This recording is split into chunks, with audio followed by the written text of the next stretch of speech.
Une écriture sainte a été envoyée à l'humanité il y a 14 siècles. Le Saint-Coran.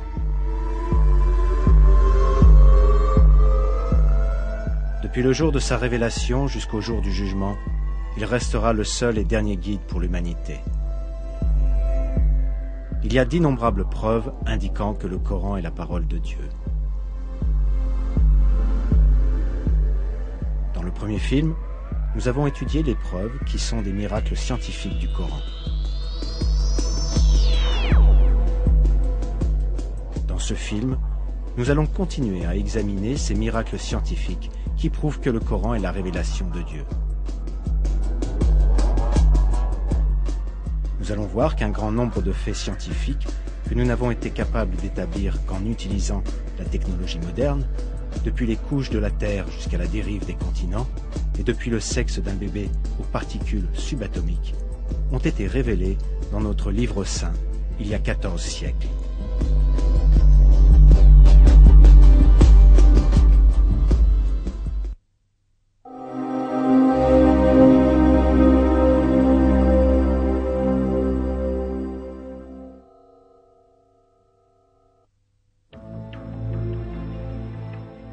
La théorie du Big Bang, qui a été acceptée à l'unanimité par le monde scientifique au XXe siècle, prouve que l'univers est apparu dans une gigantesque explosion.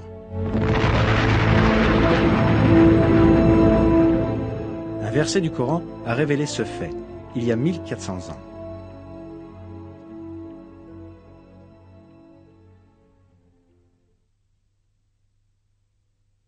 Ceux qui ont mécru n'ont-ils pas vu que les cieux et la terre formaient une masse compacte? Ensuite nous les avons séparés et fait de l'eau toute chose vivante. Ne croiront-ils donc pas?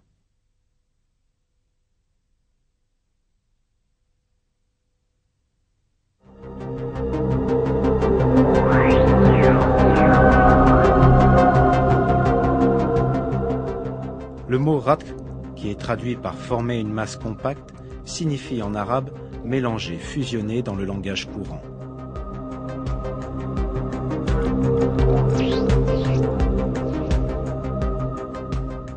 Le verbe séparer dans la phrase « nous les avons séparés » correspond au verbe arabe fataka et implique le désassemblage ou la destruction de la structure des éléments unis les uns aux autres. Un fait scientifique très important est décrit ici, la séparation des cieux et de la terre. Curieusement, aux premiers instants du Big Bang, la matière tout entière de l'univers était concentrée en un seul point. Les cieux et la terre, qui n'étaient pas encore créés, se trouvaient dans cet unique point. Puis ce point explosa violemment, en forçant la matière à se désunir, tout comme cela est décrit dans le verset.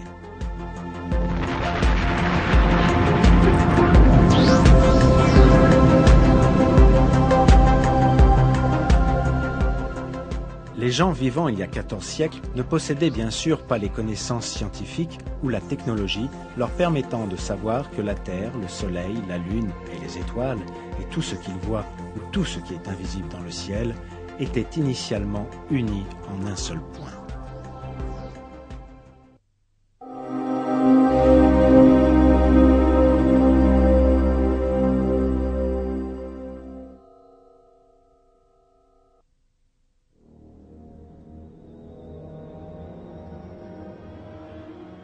Dans le Coran, Dieu attire notre attention à un attribut très important du ciel.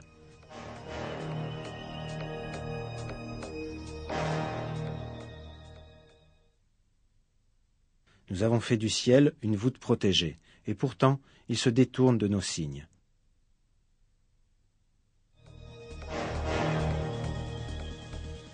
La nature protectrice du ciel, révélée dans le Coran, n'a été découverte qu'à notre époque. L'atmosphère entourant la Terre nous protège de dangers mortels. En détruisant de nombreux météores, gros et petits, lorsqu'ils s'approchent de la Terre, elle les empêche de tomber sur Terre et de blesser les êtres vivants.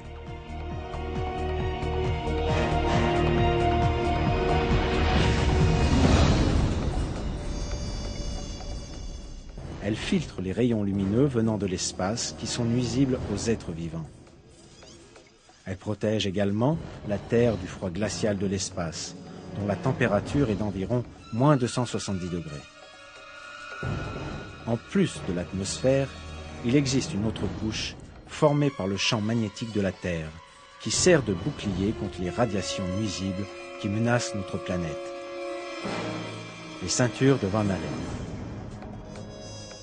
Grâce aux ceintures de Van Allen, les énormes émissions d'énergie appelées éruptions solaires qui surviennent fréquemment à la surface du Soleil ne détruisent pas la vie sur Terre. En bref, un système parfait est à l'œuvre bien au-dessus de la Terre. Il entoure notre monde et le protège contre les menaces extérieures. Il est frappant de voir que cela a été révélé il y a 1400 ans dans le Coran. Un autre verset traitant de la même information indique: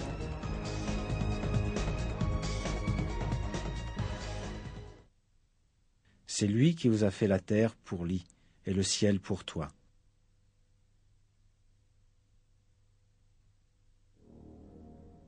Ici, le ciel est décrit par le terme arabe al-sama bina. En même temps que le sens de dôme ou de toit, ce mot possède une autre signification. Il décrit aussi un type d'abri ressemblant à une tente utilisée par les bédouins arabes. En décrivant le ciel comme une structure en forme de tente, le Coran souligne que c'est une forme de protection contre les éléments extérieurs.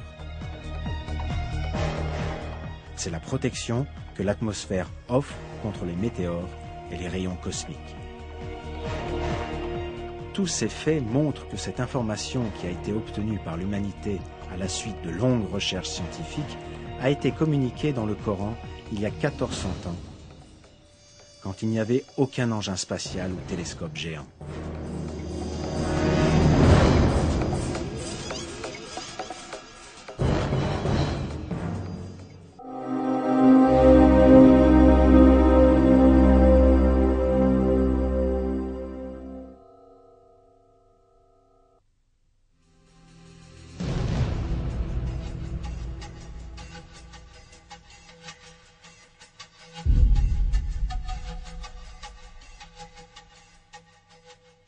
La Terre est composée de 7 couches. La première couche est l'hydrosphère, qui englobe toutes les eaux de la surface terrestre. La seconde couche, la lithosphère, est une strate dure formant la couche supérieure de la Terre. Son épaisseur moyenne est de 80 km. Elle est plus froide et dure que les autres strates et forme ainsi l'enveloppe de la Terre. La troisième couche est l'asténosphère. Elle est composée de substances chaudes, semi-solides et fondues.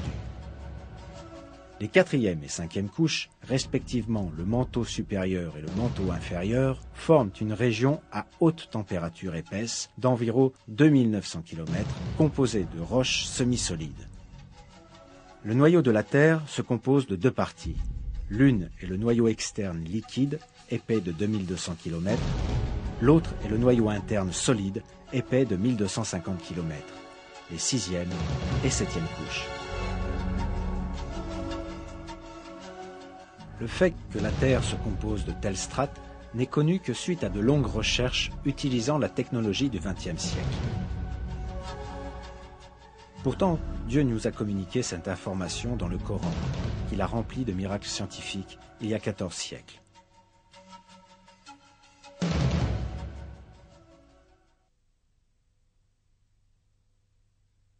C'est Dieu qui a créé 7 cieux et autant de terres. Entre eux, son commandement descend, afin que vous sachiez que Dieu est en vérité omnipotent et que Dieu a embrassé toutes choses de son savoir.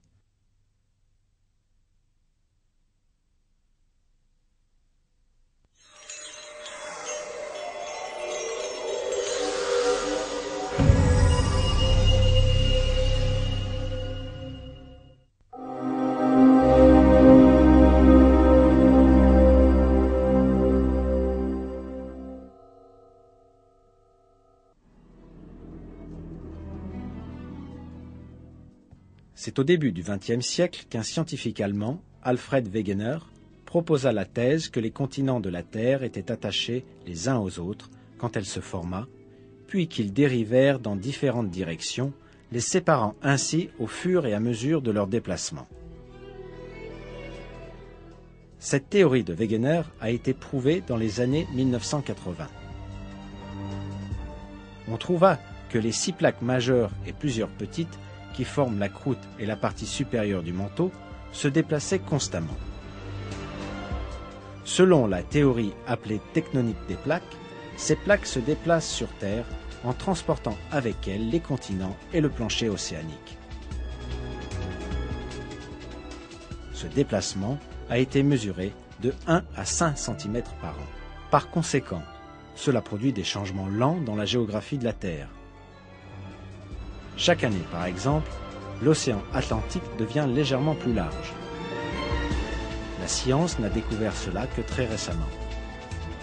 Le fait que cela a été révélé il y a 14 siècles dans le Coran est sans aucun doute un autre de ces miracles.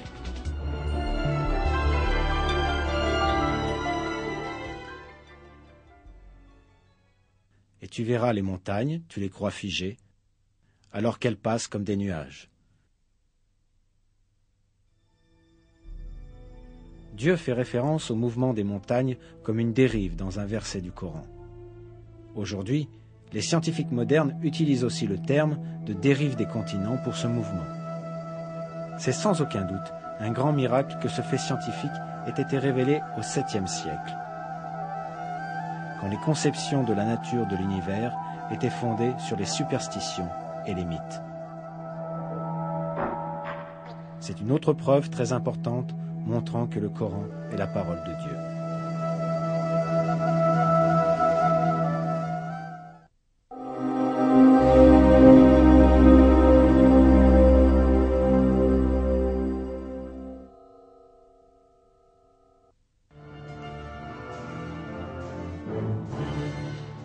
La couche externe de l'atmosphère de la Terre est composée d'un grand nombre de gaz et particulièrement d'oxygène. Cependant, les explosions d'énergie à la surface du Soleil provoquent les dispersions de certains de ces gaz dans l'espace. Les chercheurs ont obtenu la première preuve concrète de cela grâce aux navettes spatiales de la NASA. On observa pour la première fois le fait que la Terre subit une perte de matière depuis ses couches externes les 24 et 25 septembre 1998. En d'autres mots, 14 siècles après que cette information fut communiquée dans le Coran.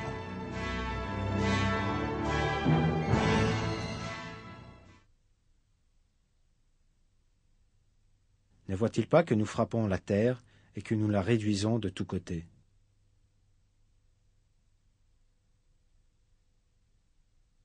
Ne voit-il pas que nous venons à la terre, que nous réduisons de tous côtés?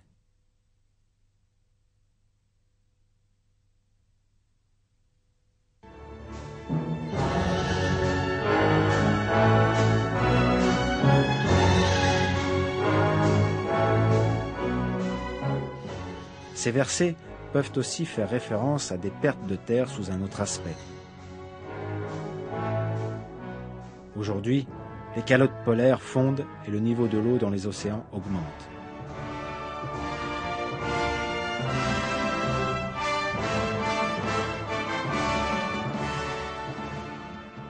L'expression « nous la réduisons de tous côtés » dans les versets peut désigner les zones côtières qui sont recouvertes par l'eau. Bien sûr, Dieu sait mieux.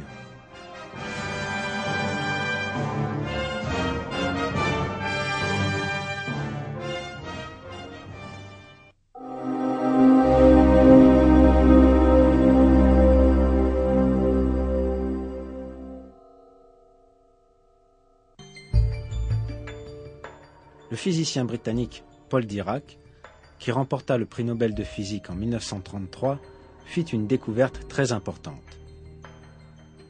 Cette découverte, connue sous le nom de parité, dévoila la dualité connue comme la matière et l'antimatière. L'antimatière a des caractéristiques opposées à celles de la matière. Par exemple, contrairement à la matière, les antiélectrons ont des charges électriques positives et les antiprotons des charges négatives.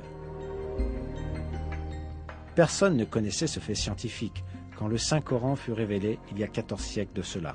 Pourtant, il est clairement révélé dans ces versets que toutes les choses de l'univers ont été créées par Père.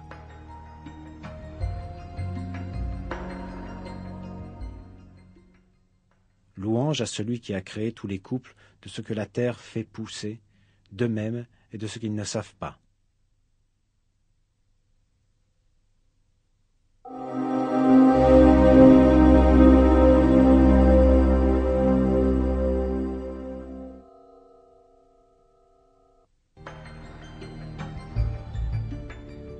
Jusqu'il y a encore 20 ans, on croyait que les plus petites particules étaient les protons et les neutrons qui constituent l'atome. Mais les avancées de la science et de la technologie ont réfuté cela. On a réalisé que l'atome, considéré comme la plus petite unité de matière, pouvait être divisé en composants encore plus petits. Une branche spécialisée de la physique apparut afin d'étudier ces sous-particules et leur comportement particulier. La physique des particules. Les recherches de la physique des particules ont révélé que les protons et les neutrons qui composent les atomes sont en fait composés de sous-particules appelées quarks. Ce fait n'est apparu qu'au cours du dernier siècle, mais il fut révélé dans le Coran.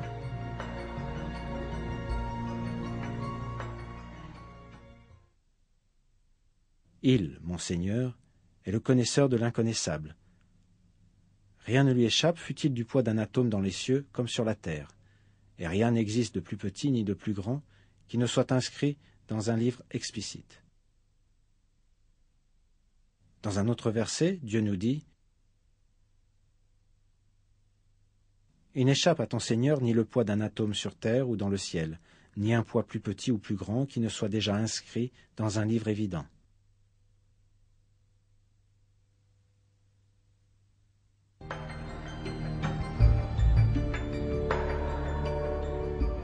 Ces versets font référence à l'atome et à des particules encore plus petites. Le fait qu'il existe même des sous-unités plus petites a été communiqué à l'humanité dans le Coran il y a 14 siècles.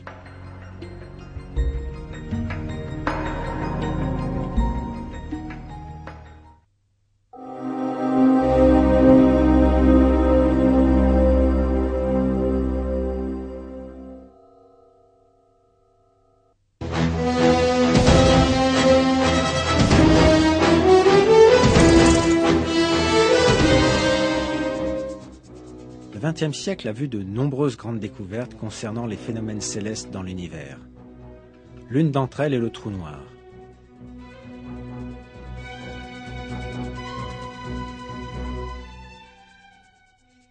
Quand une étoile a consommé tout son carburant, elle s'effondre sur elle-même et se transforme au final en une région de volume nul où la densité est infinie et où règne un champ magnétique immensément puissant.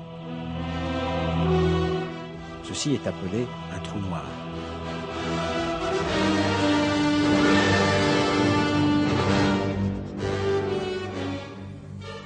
Nous ne sommes pas capables de voir les trous noirs, même avec le télescope le plus puissant, car leur force gravitationnelle est si puissante que même la lumière ne peut en réchapper.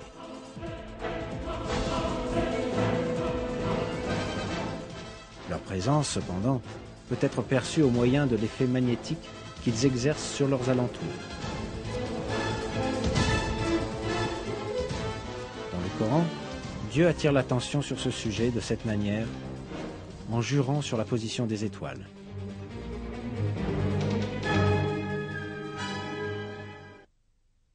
Je jure par la position des étoiles dans le firmament, et c'est vraiment un serment solennel si vous saviez.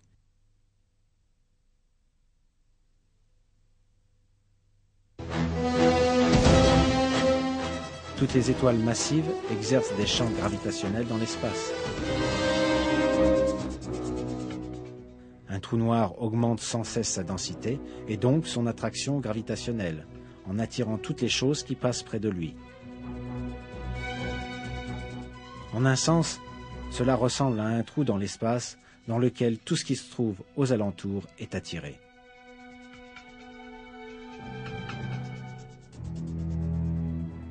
Cette information du Coran concernant les étoiles est aussi remarquable.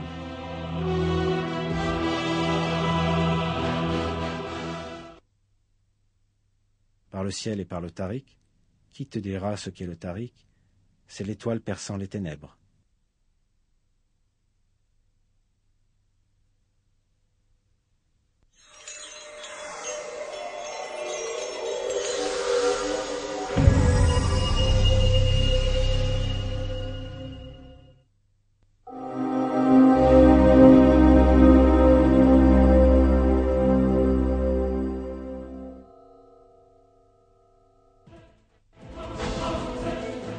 L'électricité. C'est une des plus grandes découvertes de l'histoire du monde. Elle illumine le monde entier au moyen d'ampoules.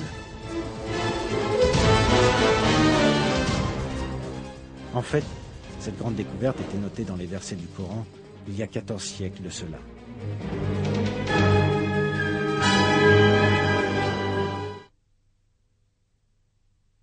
Dieu est la lumière des cieux et de la terre. Sa lumière est semblable à une niche où se trouve une lampe. La lampe est dans un récipient de cristal, et celui-ci ressemble à un astre de grand éclat. Son combustible vient d'un arbre béni, un olivier ni oriental ni occidental, dont l'huile semble éclairer sans même que le feu la touche. Lumière sur lumière. Dieu guide vers sa lumière qui il veut. Dieu propose aux hommes des paraboles, et Dieu est omniscient.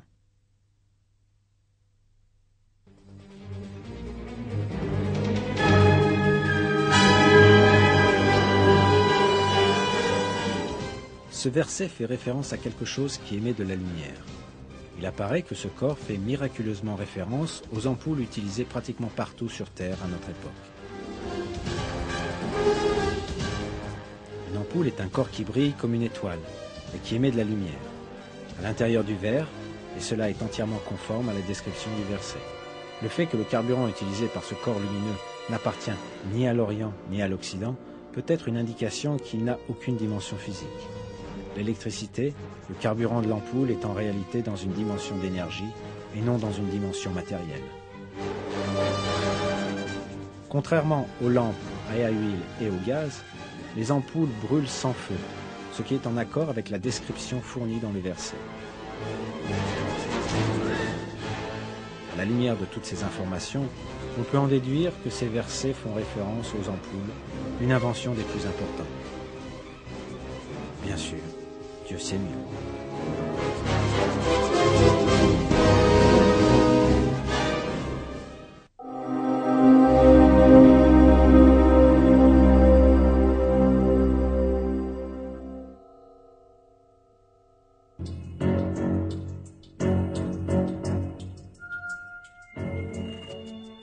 Dans un verset du Coran, la caractéristique de fécondation des vents ainsi que la formation conséquente de pluie sont mentionnés ainsi.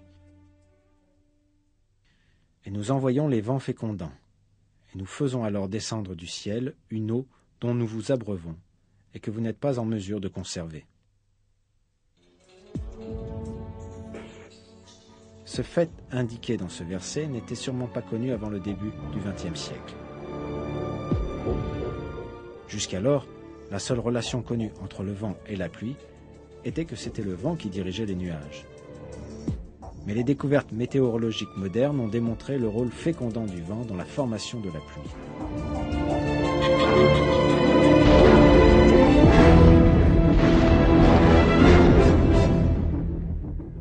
Selon ces découvertes, à la surface des océans et des mers, un grand nombre de bulles d'air se forment à cause de l'écume. Au moment où ces bulles éclatent, des milliers de particules minuscules, avec un diamètre d'1 millième de millimètre, sont expulsées dans l'air. Ces particules, appelées aérosols, se mélangent avec la poussière transportée par le vent depuis la Terre et elles sont portées jusqu'aux couches supérieures de l'atmosphère. Ces particules portées en altitude par les vents rentrent en contact avec la vapeur d'eau s'y trouvant. La vapeur d'eau se condense autour de ces particules et se transforme en gouttes d'eau.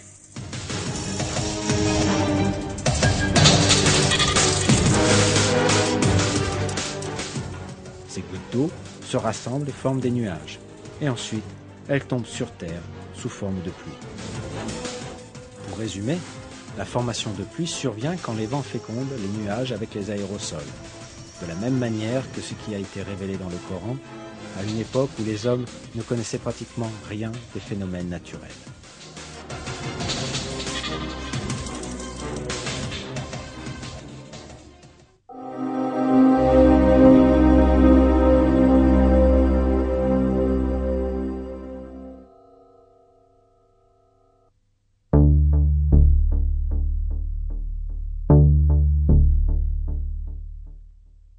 Des recherches menées ces dernières années ont révélé que la zone préfrontale, située dans la partie frontale du crâne, est responsable de la gestion de fonctions particulières du cerveau. Cette zone du cerveau est également responsable de la planification, de la motivation et du déclenchement des comportements bons et honteux, ainsi que du fait que nous disons des mensonges ou la vérité. Un livre intitulé Essential of Anatomy and Physiology, l'essentiel de l'anatomie et de la physiologie, indique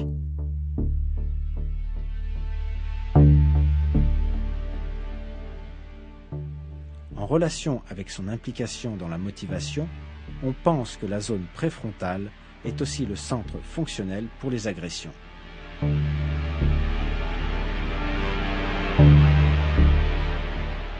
information similaire à ces faits découvert par les scientifiques ces 60 dernières années, a également été communiqué dans le Coran il y a 14 siècles.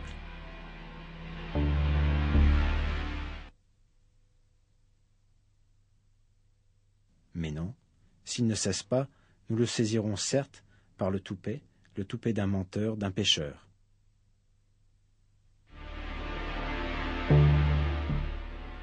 L'expression « le toupet d'un menteur, d'un pécheur » dans ce verset est assez remarquable.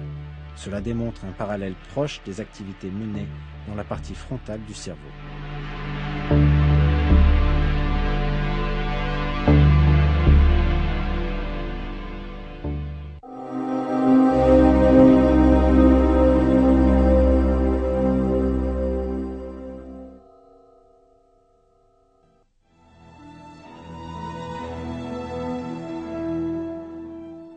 Qu'est-ce qui détermine le sexe d'un enfant à naître? Selon le Coran, la réponse réside chez le père. La masculinité ou la féminité est créée à partir d'une goutte de sperme quand elle est éjaculée. Le sexe est déterminé par les spermatozoïdes de l'homme et la femme n'a aucun rôle dans ce processus. Les versets qui nous parlent de cela sont les suivants.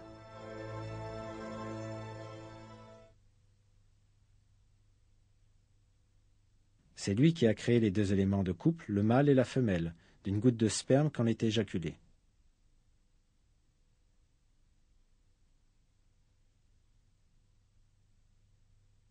N'était-il pas une goutte de sperme éjaculée, ensuite une adhérence? Puis Dieu l'a créé et formé harmonieusement. Puis on a fait alors les deux éléments de couple, le mâle et la femelle.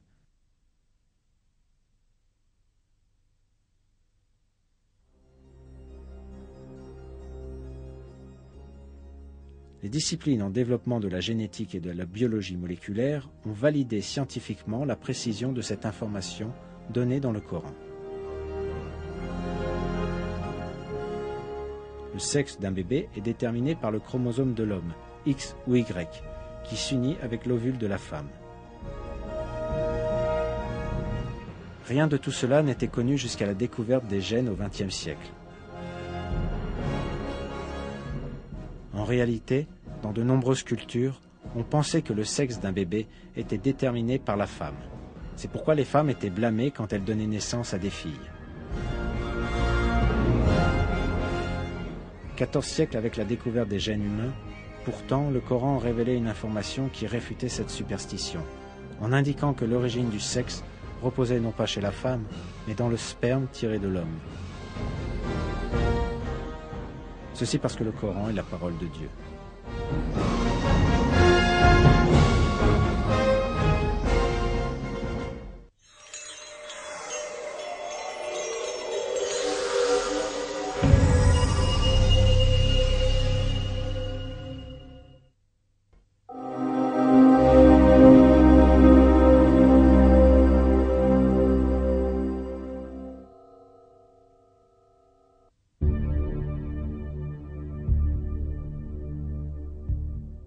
Quand le spermatozoïde de l'homme s'unit avec l'ovule de la femme, l'essence du bébé à naître est formée. Cette cellule unique est connue sous le nom de zygote. Elle commencera immédiatement à se reproduire en se divisant, et elle deviendra finalement un morceau de chair appelé embryon.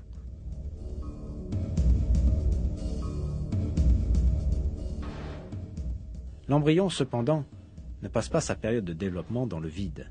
Il s'accroche à l'utérus, comme des racines se fixent fermement à la terre par leurs vrilles. À travers ce lien, il peut obtenir les substances essentielles à son développement depuis le corps de la mère. Ici, un miracle important du Coran est révélé. En parlant de l'embryon qui se développe dans l'utérus de la mère, Dieu utilise le mot « alaq » dans le Coran.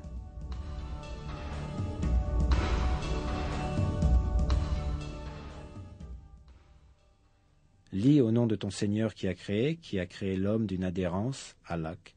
Lis, ton Seigneur est le très noble.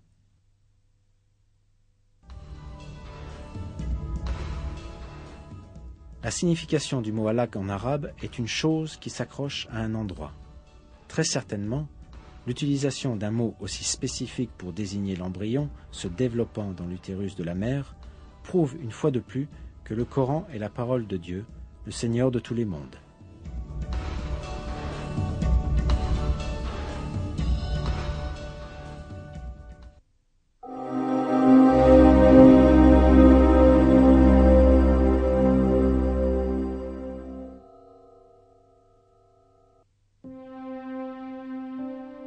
Une autre information importante fournie dans les versets du Coran concerne les étapes du développement d'un être humain dans l'utérus de la mère.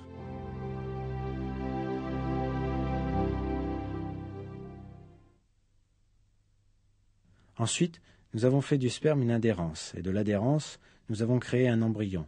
Puis de cet embryon, nous avons créé des os, et nous avons revêtu les os de chair. Ensuite, nous l'avons transformé en une toute autre création. Gloire à Dieu, le meilleur des créateurs.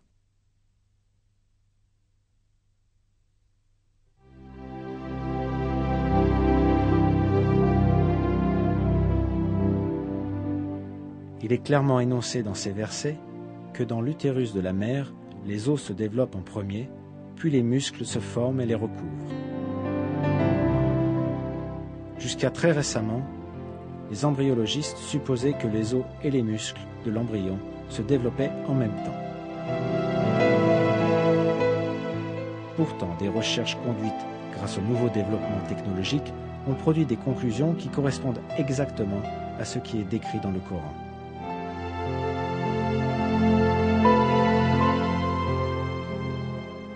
D'abord, le tissu cartilagineux de l'embryon s'ossifie. Puis les cellules musculaires qui sont sélectionnées dans le tissu entourant les os se rassemblent et viennent recouvrir les os. Cet événement est décrit dans une publication scientifique intitulée « Developing Human », l'humain en développement, de cette façon. La forme du squelette détermine l'apparence générale de l'embryon au cours de l'étape de formation des os à la 7e semaine. Les muscles ne se développent pas au même moment, mais leur développement commence peu de temps après. Les muscles prennent position autour des os dans tout le corps et par conséquent, ils les habillent. Ainsi, les muscles prennent leur forme et leur structure bien connues. L'étape de l'habillage avec des muscles survient au cours de la 8e semaine.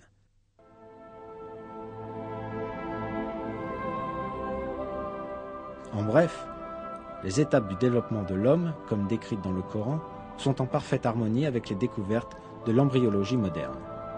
Le professeur honoraire Kate Moore, du département d'anatomie et de biologie cellulaire de l'université de Toronto, un des plus éminents embryologistes du monde, est un de ceux qui identifia ce miracle dans le Coran. Le professeur Moore examina les versets concernant la naissance humaine et annonça ses conclusions par ces paroles.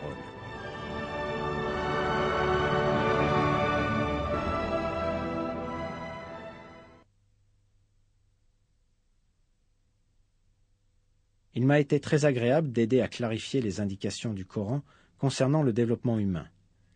Il est clair à mes yeux que ces indications doivent avoir été communiquées au prophète Mohammed, paix et bénédiction sur lui, par Dieu, ou Allah, car la plupart de ces connaissances n'ont été découvertes que plusieurs siècles plus tard. Cela prouve à mes yeux que le prophète Mohammed, paix et bénédiction sur lui, a dû être un messager de Dieu ou Allah.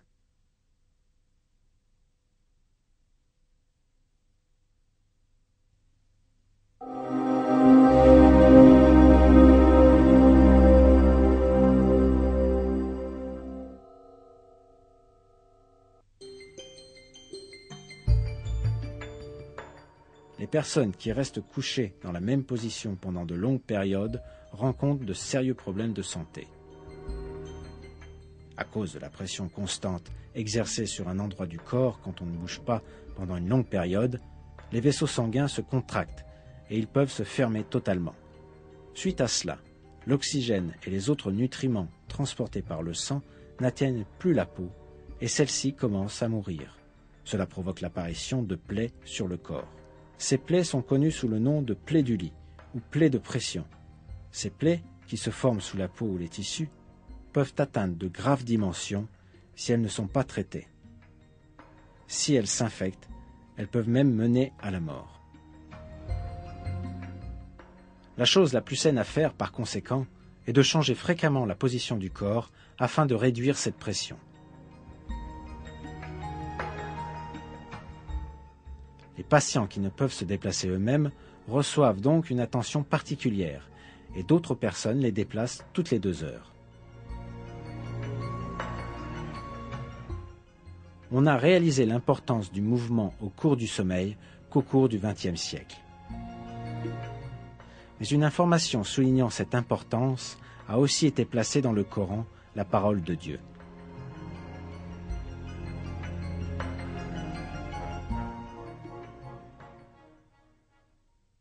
Et tu les aurais crus éveillés alors qu'ils dorment. Et nous les tournons sur le côté droit et sur le côté gauche. Le verset ci-dessus fait référence aux compagnons de la caverne, lesquels restèrent endormis pendant des centaines d'années. De plus, Dieu révèle également qu'ils bougeaient leur corps à gauche et à droite pendant leur sommeil. Le fait que ces données médicales qui ont été découvertes au cours de notre propre siècle étaient notées dans le Coran est sans aucun doute un autre de ces miracles.